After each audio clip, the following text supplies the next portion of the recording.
Good evening, welcome. I'm John. I'm a bookseller at Literati bookstore in downtown Ann Arbor, Michigan. We're so pleased to welcome Robert Jones Jr. and Honorée Fanonne Jeffers to our At Home with Literati series this evening. Just a quick webinar overview for those of you as you're joining us. The chat is closed this evening, but you can keep the chat window open as I will be sharing links to purchase books from tonight's authors from Literati bookstore throughout the event. The Q&A is available to you. You can submit questions that you have for the authors at any time. I will read a selection of those questions at the conclusion of their conversation. And live transcription is available to you at the bottom of your screen using the CC icon should you need it. And if you're watching us later on YouTube, there are always, of course, links to purchase books in the description directly below me. You can also subscribe to be kept up to date with all of our events once they become available on our channel. And as a reminder, you can shop for more books at literatibookstore.com to have shipped to your home anywhere in the United States. And if you live in Southeast Michigan, our doors are, of course, open to the public for in-store shopping. Most of all, we just like to thank you for your attendance this evening or this morning or this afternoon, depending on where and when in the world you may be joining us. So without further ado, I'll introduce tonight's authors. Robert Jones Jr. is the New York Times bestselling author of The Prophets, which was a finalist for the 2021 National Book Award for Fiction. He has written for numerous publications, including the New York Times, Essence, and the Paris Review. He's the creator and curator of the social justice, social media community, Son of Baldwin. And Honorée Fanonne Jeffers is a fiction writer, poet, and essayist. She's the author of 5 poetry collections, including the 2020 collection, The Age of Phyllis, which won the NAACP Image Award for outstanding literary work in poetry. And the Lenore Marshall Poetry Prize was longlisted for the National Book Award for Poetry and was a finalist for the PEN Folklore Award, the George Washington Prize, and the Los Angeles Times Book Prize. The Love Songs of W.E.B. Du Bois is her first novel and was a New York Times bestseller, longlisted for the National Book Award, shortlisted for the Center for Fiction First Novel Prize, a finalist for the Kirkus Prize for Fiction, longlisted for the Aspen Words Literary Prize, and an Oprah Book Club pick. She's the Paul and Carol Dobbs Sutton Chair of English at the University of Oklahoma. Please welcome Robert Jones Jr. and Honorée Fanonne Jeffers into your living rooms. So much, John. Thank you. Honorée Fanonne Jeffers, how are you, dear? I am well, Robert Jones Jr. How are you, dear man? Looking wonderful and handsome and dapper. You know, I had to look a little cute, extra cute, because I knew that you were going to be, as we say down south, sharp as a musketeer's Peter. Okay, so I knew that you were going to be sharp. So I said, okay, I got to cute up extra hard. I actually bought this dress, especially it has little sleeves, right? Especially for this event. So we're here for your paperback debut, are we not? We are. It was released on February 8th, just in time for Black History Month. Yeah, the most wonderful, blackest time of the year. We love it. Which has been a very strange Black History Month this year. Whiteness has been completely out of pocket during this month, like extra out of pocket. White supremacy. I just saw something on the social media platforms, Instagram mostly, of a young white girl getting up and saying Martin Luther King was the first Black man and that he freed the slaves. And well, she meant well, though. Let's give that baby her due. She meant well because she was really passionate. But what that meant was that who had taught this child? That's what concerns me. That is exactly where I was going. This is what happens when critical race theory, their laws and bills to not hurt white people's feelings in our curriculum, to remove these things, to ban Happy Birthday Toni Morrison, to ban Morrison's books from curriculums. Right. This is what happens. We think Martin Luther King Jr. was the first Black man and that he freed the slaves, which, tells me again the importance of writing historical fiction. The ways in which but for the people, let's be clear. We both know this, but let's make sure we tell the people who don't know.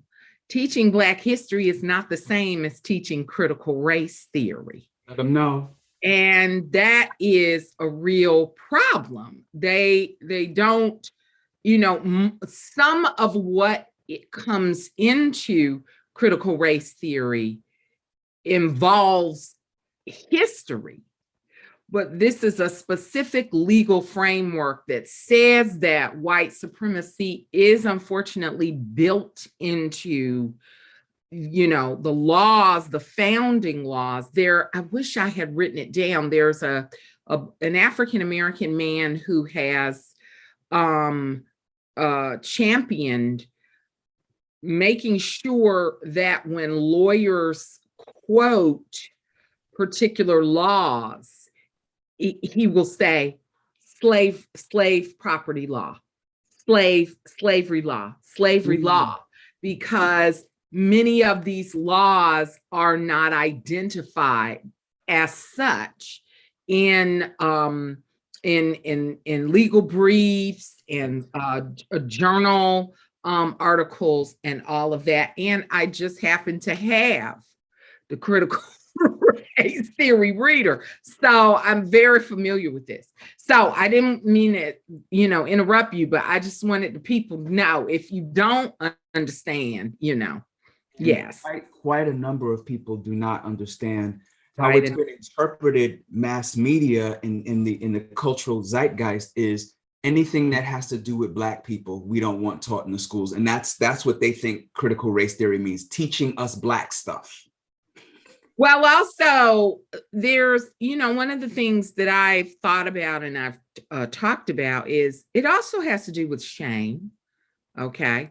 That when you teach Black history, there's pain, and that there's going to be finger pointing and all of that. One of the big issues that people don't really seem to understand is, critical race theory actually takes emotion out of an intention, right? So that when we talk about whether someone's racist, whether they're white supremacist, whatever, then what that is a value judgment. But when we talk about what's built in the law, that's not a value judgment. That's dry. And so, that is actually, I think, better than, people talking about whether people are evil. I mean, all of that is very subjective, It's so bizarre because it is so thought to be an emotional argument, critical race theory, that the governor of Florida, introduced this bill to take anything out of the curriculum that might hurt white people's feelings. Like, I just find it astounding. Why can't we just know the truth, irrespective of how we might feel, how it might impact our emotional selves? And as Baldwin would have said, grow up so that we can face these things. That again, it's about people being embarrassed, ashamed, frightened of what they're going to reveal. When I was doing research for The Age of Phyllis, which is my 5th book of poetry, and I went to the Newport Historical Society in Rhode Island. And, Rhode Island was like slave trade central. A lot of people don't know that. Rhode Island and Boston, Salem, Massachusetts. And so when I went there, the historian who was, in charge of it, I did research on Ober Tanner, who was Phyllis Wheatley Peters' best friend. And he said that there were white people who came to the Historical Society to do, there's big genealogical research in New England, okay? Every little hoot and holler town has a historical society. And he said they would come in there and they would get these documents on their ancestors. And then they point and they'd say, what does this mean? And his servants. His name was Mr. Lippincott, I believe. And Mr. Lippincott said, that means slaves. And he said, they would get really upset. They would get, but when you do historical research, I've been in the archives since 1990. It, on the one hand, it hurts if you're African American. I think a lot of us, who do constant historical research really go through a lot of trauma. But on the other hand, you have to learn how to be very matter of fact about it. You have to understand slavery was part and parcel of when people first came over here, not 1619, although 1619 is a great sort of year for people to sort of, grab onto. And Sister Nicole Hannah-Jones, I know we both revere her, think she's done some really important work. But the Spaniards were here in the 1600s. Yes. And they had enslaved Africans here. So when you start looking at, it's just part and parcel. But I think that the other thing that people don't understand is slavery is part and parcel of human history. Mm-hmm. There has always been some sort of, when people talk about sex work is the oldest profession. No, slave trading is the oldest profession. And so people don't really understand that, they want to, because, we've attached so much emotion to what was an economic, but let me finish, an economic enterprise, right? But what people don't understand is it wasn't the economy. It was that people had power, that they could do anything. That is what's dangerous. When you have somebody where the law, there's nothing in the law that tells them that they can't, do X, Y, and Z. That's a very old and ancient evil. When you have somebody who there's nothing to stop them. That's what people are afraid of, Robert. They're afraid of, because that blood is going through their veins, So what do you think drives people like us to delve into the muck and to come out with gems to kind of clean off, to show? You with the love songs of W.E.B. Du Bois, or even with The Age of Phyllis, and myself with the prophets. How do we, why do we have to do this kind of work? Ooh, Robert. I mean, I don't really have a logical answer. Well, I do. I've been thinking about it for maybe a couple of weeks. I do think there's a spiritual reason. I think that you and I tend ancestral altars, and I think that spirituality fuels us. But I've been thinking about this because, I've been honest, about the fact that I used to be when you hear me creaking, this is my 100-year-old desk that I got a thrift shop that I won't get rid of. I'm going to have to, because it's just too heavy. But I wrote 5 books on this desk. So, but I've been kind of honest about the fact that I used to be very conservative. Okay, and I'm coming to a point. I used to be very conservative, what I call a Jane Henry instead of a John Henry. That I was like, why are these people complaining about police brutality if you don't fight the cops? I used to be just that stupid because I grew up in a middle class enclave, and but ironically, it wasn't my father who grew up upper middle class. It was my mother who grew up dirt poor. So she had this sort of Black Horatio Alger thing, that if you just work super hard, bad things won't happen to you. So I've been thinking about that, and at the same time, now that I'm out of that mindset, thinking about people who have been incarcerated and how it's a moment that they keep coming back to over and over again, in the same way that we think about the classic slave narratives. Like there's never going to be a moment that you're going to get past this. You may heal from it, but it's going to be a touchstone. And I think I just was allowed to see an early showing of the Frederick Douglass documentary that's coming on HBO next week. And it's incredibly powerful.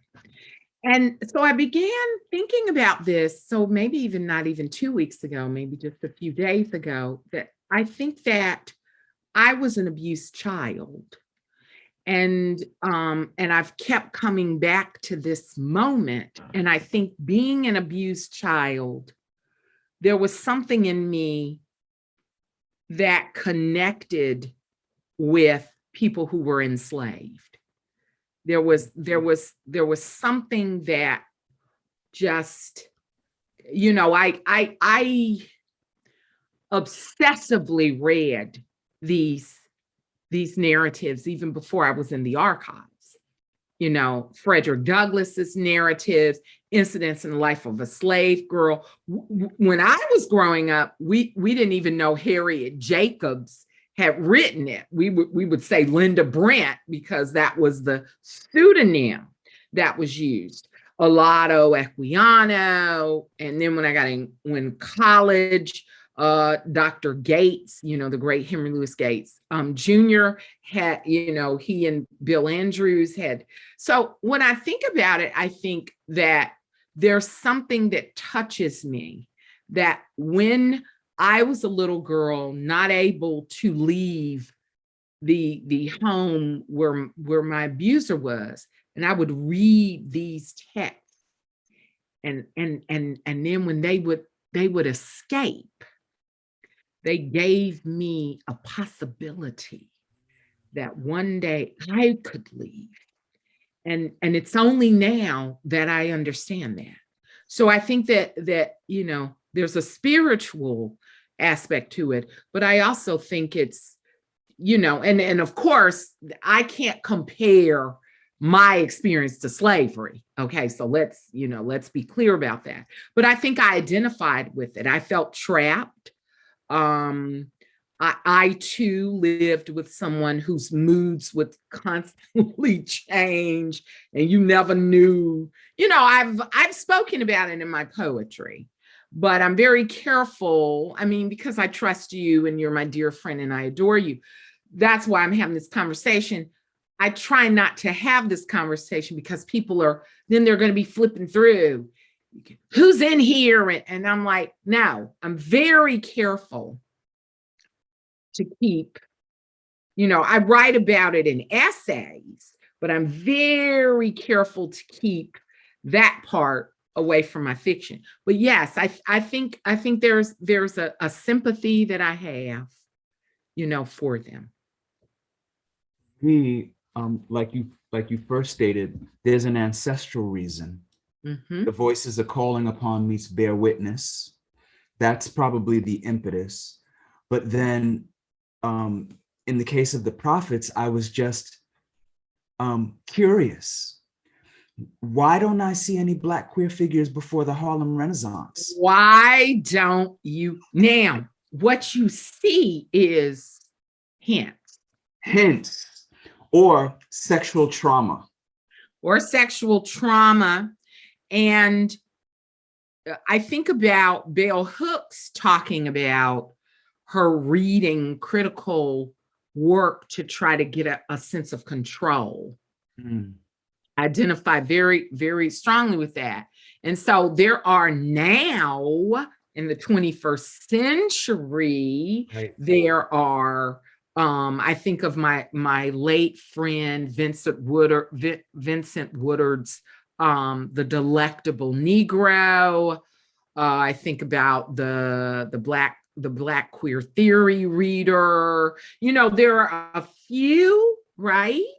But also, yes, you're right. You're right. When I was thinking about these things when I was an undergrad, and I'm a late student, but they were, like you said, few and far between. Even in Ancestor Morrison's Beloved, you have this scene where Paul D is sexually assaulted by a male overseer. Yes. So it's always assault. There's never love. There's never romance. There's not romance. There's tenderness. Right. There's not romance. That's why your book is so extraordinary. That book is extraordinary. That book is going to be taught in classrooms. I think it's probably already taught in classrooms. That's the first time that we see a same gender loving relationship between explicit between two Black men. Yes. That exalt that kind of love. In novels, although from what I understand, there was a play in the 1990s. I don't remember the name of the playwright or the play, but the premise was that a Black man, much like in Kindred, is pulled back into the past and then has a love affair with an enslaved Black man. I think I have heard of that. Well, that, you know what, Robert? That would be a project for you to get that into print. Look, this project.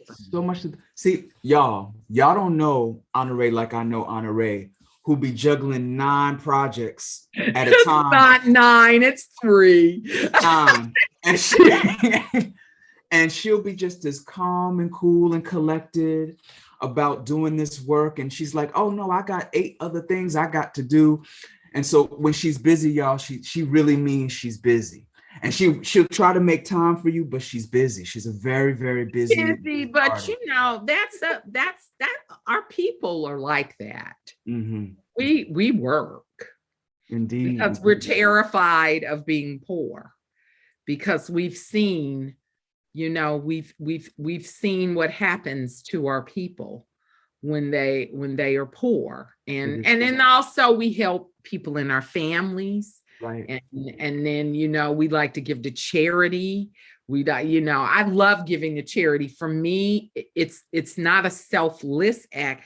It's a selfish act, because when I give something to somebody, it makes me feel good. Right. You know, because I know people have done it for me. I mean, my uncles, I used to be called, and I'd be all embarrassed, you know, can I hold $500? Can I hold? That's us. I mean, I didn't say it that way, but you know, and so now, you know, I try. I try, but yeah, it's but I mean, the work is, I think when you get to be a particular, I don't know if you feel this way, Robert, but I know for me, I feel an urgency. No, you know, there are ancestors falling.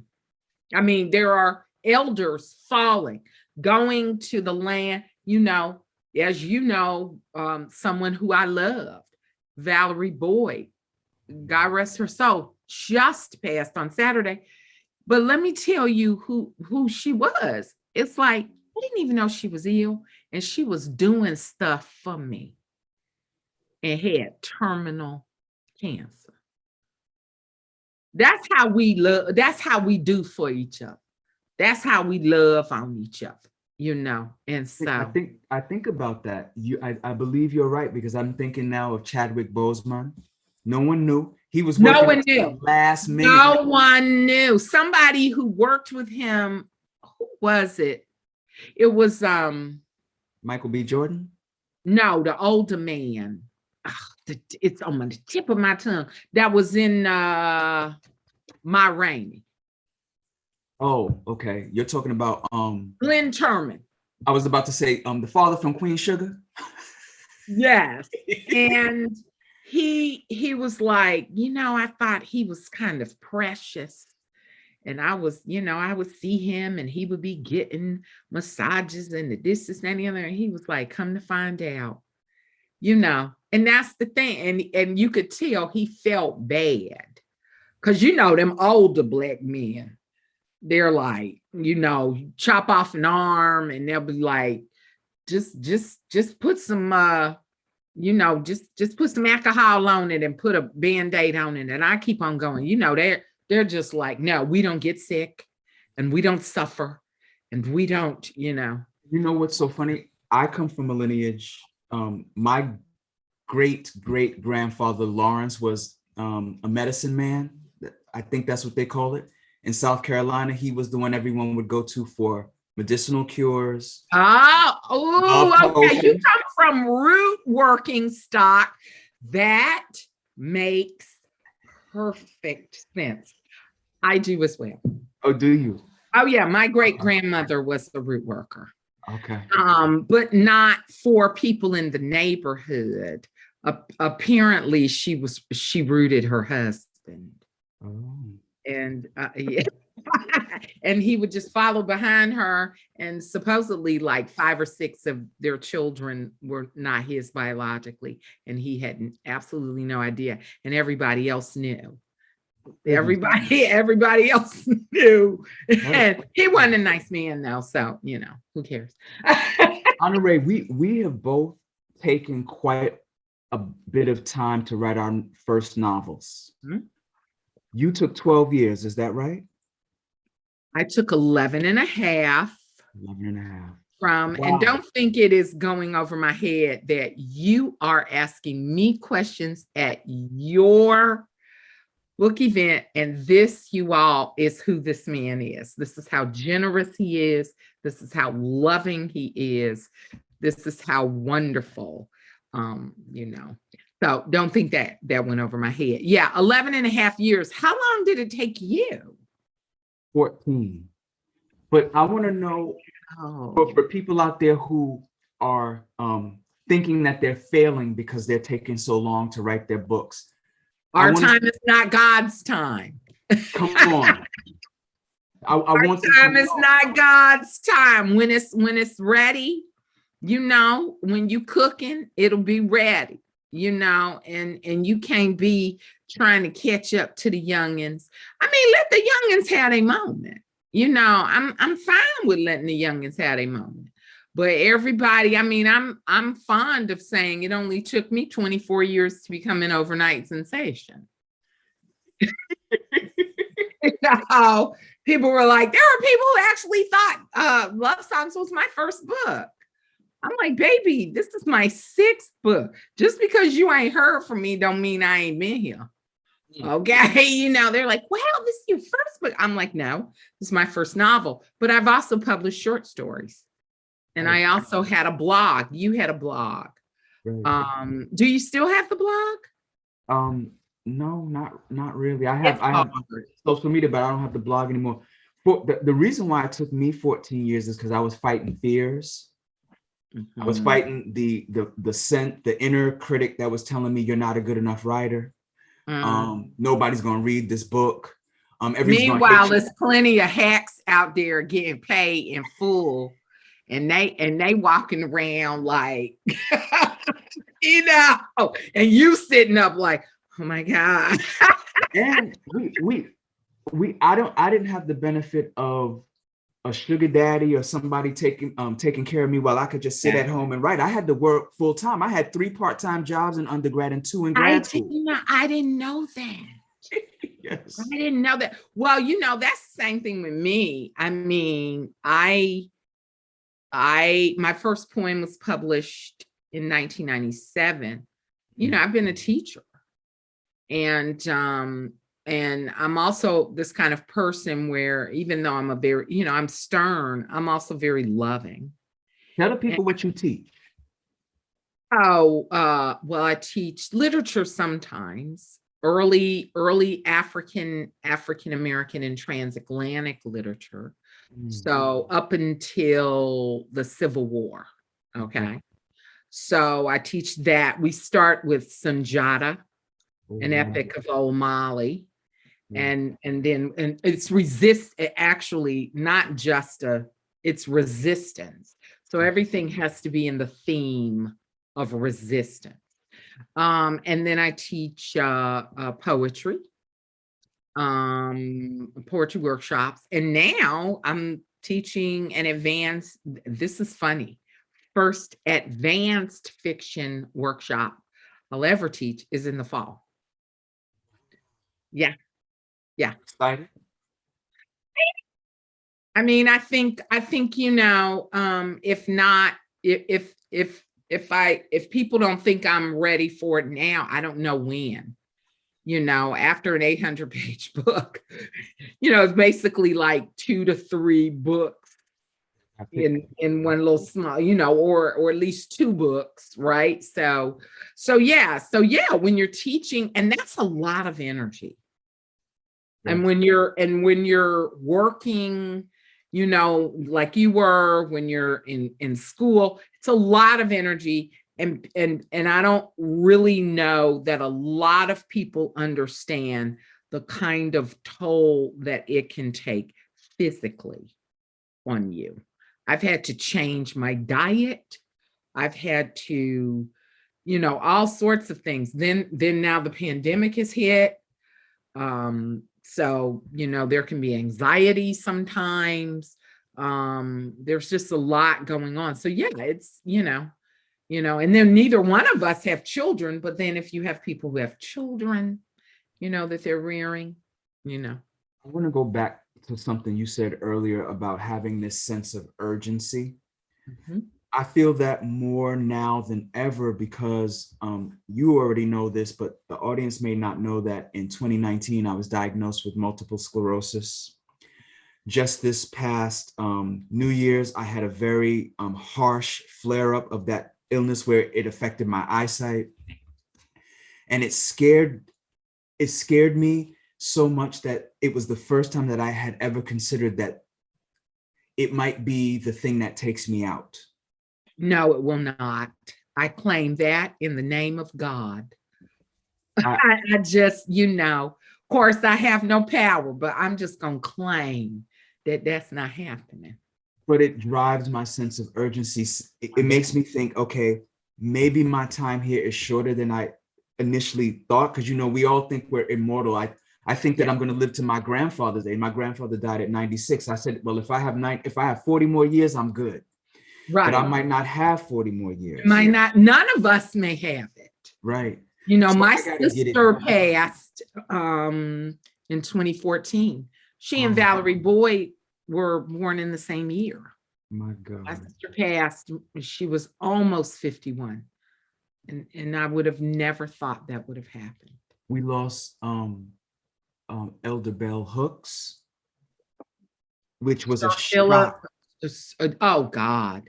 I thought we had she was in her 60s. I thought we had a good 20 more years. Yes. Her. Even people who were, in their 90s, like, Ms. Tyson passed, Miss Cicely Tyson passed last year.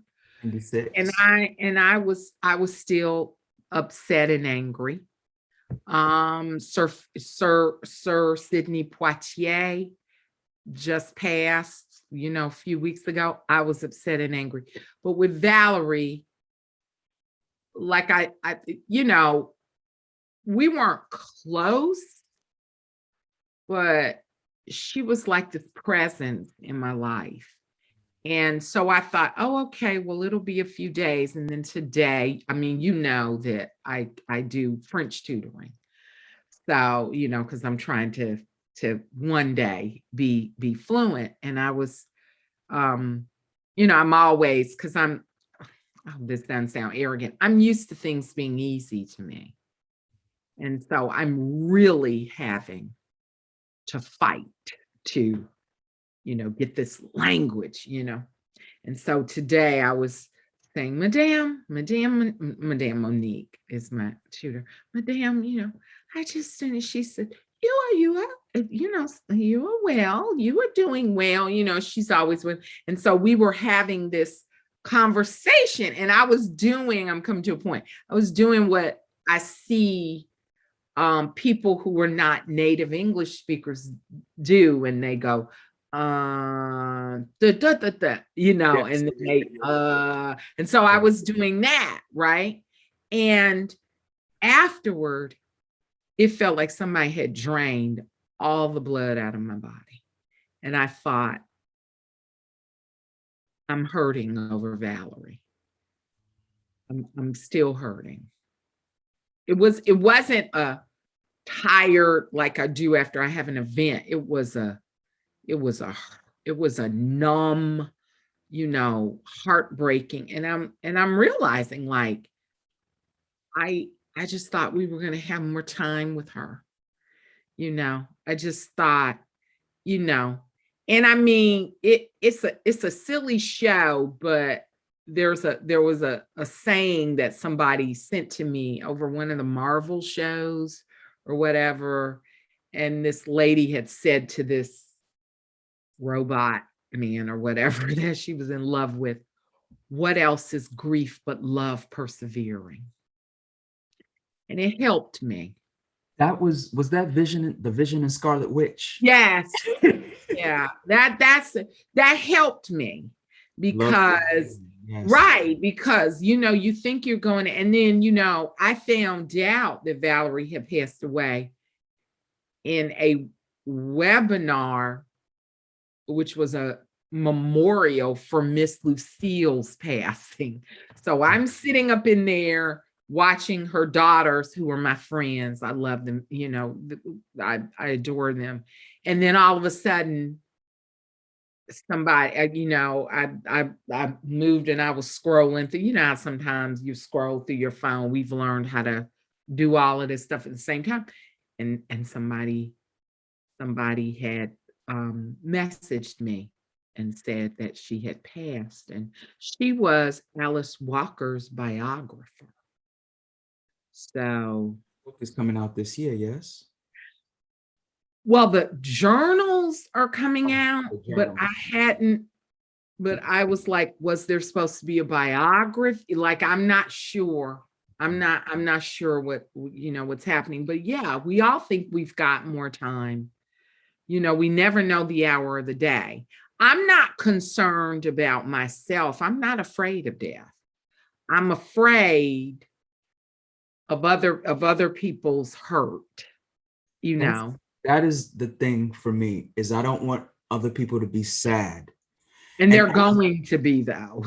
And if you live your life right, Robert, it's some people, they died and people were like, good. And I was like, Lord, please don't let that ever. You sound like Mom's Mabley. I don't want nobody to ever be at my funeral, right? Or at my repast, eating the fried chicken, talking trash about me, as I have done people in my family. I'm like, well. The other thing that frightens me about death is not death itself, it's the unfinished work. It's the unfinished work, but all of us are going to have unfinished work. That's the thing that bothers me most about it. I have a favorite character in my novel. Do you have a favorite character in yours? Well, my favorite character should be my protagonist. Really Pearl Garfield, but it's Uncle Rude. Everybody loves Uncle Root. Everybody loves Uncle Rude. Loves Uncle Root. Like they loves Black women unabashedly, and you know what? He has a cult following. He does have a cult following. Every time I am in one of these things, people are like, "I love Uncle Rude. I love him so much." You know, I love Uncle Rude, but I also love Belle. Not a lot of people like Belle because, you know, Belle is a woman that, you know, her children have been abused and people are like, how could she not have known? But I love Belle. I love Black women like Belle. I love to get into the heads. You know what's weird though? And I know some people may really disapprove. I don't just love to get into the heads of Black women. I love to get into the heads of white supremacists and to see what is climbing around in there. I learn many things when I get into those heads. I love Black men too. I know Black men's speech, and I'm proud of that. I'm proud that I write very believable Black men, you know, flawed but beautiful. I know Black men because I kicked it with guys. I was always the only girl in a crew, you know. So yeah. People who don't write don't understand how interesting an endeavor it is to write the antagonist characters. Ooh, the complex. Who's your favorite in your book? The cult following is for Maggie. That's who everybody loves. They love Maggie. I love Maggie too. My favorite is probably King Akusa. Because the African parts of the chapter for me are the ones that are most interesting because those are the ones that felt like I was channeling something. And I was learning as I was writing. And you were learning as you were writing. So when I go back to those chapters, sometimes I don't even remember writing some of the passages. And so for me, it's like I'm approaching it as a new reader. And so I'm endeared to King Akusa, who is so strong and different. And I'm really interested in her story. And I wish I had more room to talk about her. But she and Maggie were two characters that threatened to actually take over the novel. Remember, Toni Morrison said that Pilot almost took over Song of Solomon? Yes, and then she had to tell her no. So you have read your book again. You've read your book again? Yeah, because I can't read mine. Because you'll see the flaws. That's what I see. I see the flaws. I see all the typos. A lot of typos. It's an 800-page book, and I get upset. John is creeping at us. Oh, hey John. Hey John. And you know what, John? I signed some books for Literati. Yes, you did, and you'll be in Ann Arbor in March, I believe. For God says the same. Yes, I will. I'll be in March. I'll be presenting on the Age of Phyllis. That's right. You know, I have a little cult following of early African and Americanists and African Americanists. So they like to hear about the Age of Phyllis. They are like, oh, we love the novel, but let's talk about Phyllis Wheatley Peters. And I'm like, great. Let's do that. I've dropped a link in the chat for anyone who's watching who's in Michigan to register. It's being presented by the Clements Library here at U of M. Yes, Paul, the great Paul Erickson. Paul was actually director of academic programs at the American Antiquarian Society when I was first, doing my hardcore research on Phyllis Wheatley Peters, and so. He's just a wonderful man. We've got 3 questions. We do. The first question from a viewer for both of you. Do you think that such positive reviews of your work expose more non-Black people to the Black experience? I do. Does that make the stakes higher for continued success? Um, Robert? I don't concern myself with that kind of stuff. I write this book. I wrote The Prophets, and any writing that I do is for myself, which is to say it's for Black people. But I would love that everyone of any race or geographical location read the work. But I don't concern myself with, oh, is it mainstream enough? Is it going to appeal to this particular audience? I don't write that way. I write from my ancestral knowledge, from blood memory, from my own experience as a Black queer person walking in this world. And I put it on the page, and whoever gravitates toward it, that's a blessing. But I feel no pressure to do any of it. I love how gracious you are, Robert.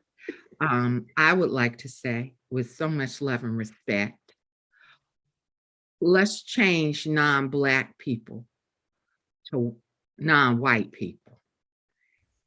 And then think about how that question makes Robert and me feel. And I start with love and respect because I try to be a very loving person, but I do think that we need to stop asking Black writers these kind of questions. It's a hurtful thing for us to constantly be asked, do you think? I want everybody to read my book. And that's why I put every bit of everything I had into it. But I don't want to be asked, because nobody ever asked Jonathan Franzen,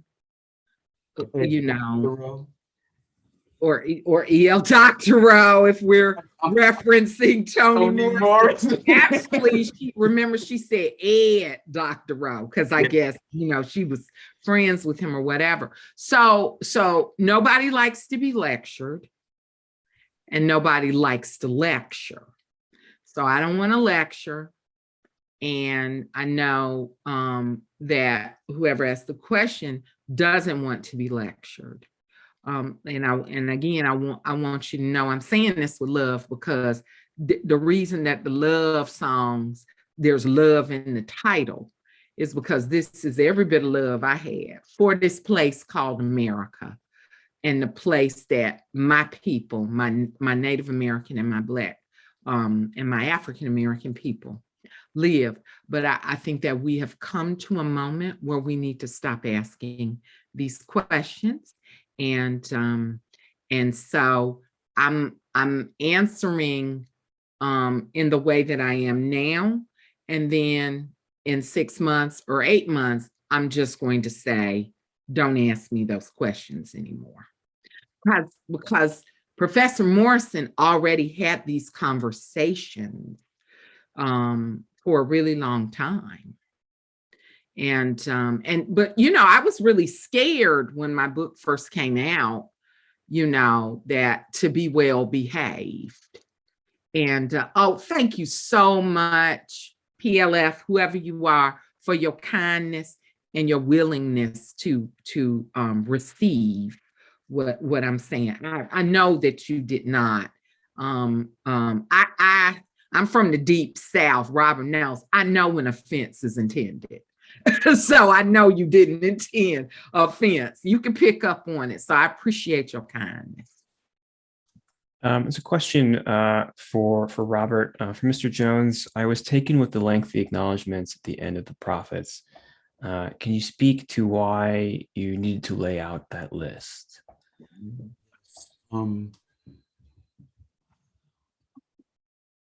After I was diagnosed with MS, I did not know what my future would look like. I did not know if The Prophets would be the only book I would ever have a chance to write. And I wanted to thank every single person that I could remember who had any impact whatsoever on my journey, whether that be as a teacher or as a friend or as a disciplinarian or someone who inspired. I wanted to make sure that every single person who has ever touched my life in that way had been thanked in that book, so that they know that for whatever measure that they brought into my life, I have nothing but utter gratitude. And so my husband, who is a Virgo and an attorney, which is to say hypercritical and also well-researched, he said, you know, your acknowledgements page is only supposed to be 2 pages long. I said, well, mine is going to be 10, and I can't make it any other than that. And thankfully, Sally Kim and Ivan Held of Putnam had no problem whatsoever. They thought that was, in fact, for them, they said, this is really the end of the book. This is also part of the story. This is not something separate. It's like the last chapter of the book.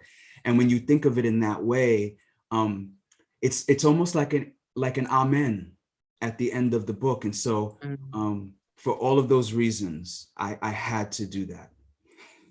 And you know, they say that Black people always have the longest acknowledgments page. They do. They did. Yari Jones said that in the back of one of her books. People say Black people. I mean, I always have this long. I mean, it's not 10 pages, right? But it's always like this person, this person, this person, this person. And then I always forget somebody, then I get upset, you know. But yeah, that's what they say, that Black people always have the longest. It's kind of like whenever I see Black people who don't have long acknowledgments, I find it curious, because there's always been somebody standing in the gap for you, writing you letters of recommendation. It's hard being a Black person in America. So if you get to a particular place, you have had a whole bunch of people, right, going all the way back to them old Black ladies handing you a piece of peppermint in church. We know, you know, I'm not a Southern boy, but I have Southern roots. Like, I'm one generation out of the South. My father was born in Savannah, Georgia. So, you know, we have those traditions. Right. We're reaching the top of the hour. I think we just have time for one more question, and I hope I can take that opportunity to ask it myself. As a bookseller, we are always we like to recommend books to people. That's why we got into the business. But I noticed, Robert, that you have Torrey Peters' Detransition Baby behind you, and some others too. So I was wondering if both of you might like to give us a little peek at what you might be reading and enjoying, that maybe our audiences could read and enjoy as well. I'm super looking forward to reading. I'll show you actually the books that I'm looking forward to reading. Yeah, this is Robert. High Risk Homosexual by Edgar Gomez. Olga Dies Dreaming, and the next installment of Marlon James's trilogy, Moon Witch Spider King. I just have to find the time, because Honorée can tell you this, that as authors, we do a lot of reading for blurbing, being in conversation with other authors. So we don't really have time for pleasure reading. But I'm going to try to make some time for pleasure reading. Robert doesn't have time for pleasure reading because Robert is very generous. I, on the other hand, am an old, curmudgeonly Black woman. And I tell people I would love to blurb, but I cannot. You know, people people might think I'm a little cranky saying this. I don't, unless it's an extraordinary case, and I have 2 extraordinary cases. I am only trying to blurb women. That's my thing, and I'm unabashed about it. However, there's I wish I knew this brother. There's a Cherokee brother. I'm reading his book now. Oscar, I'm looking at my phone. It's something, a Blanket Dance. It's coming out from Algonquin. Oh, okay. And and it's beautiful that he asked me. Hold on. Oscar Hokia. Oscar Hokia. Yes. And so I'm reading that book, and then I am that's by a Cherokee man. And then I just blurbed, I was extraordinarily honored to blurb Philip Dre's lynching at Port Jervis. That's forthcoming. Philip Dre's At the Hands of Persons Unknown, the lynching of Black America, is like a sacred text for me. And so I was just shocked and beyond honored when his editor reached out, and I was like, are you kidding me? Of course.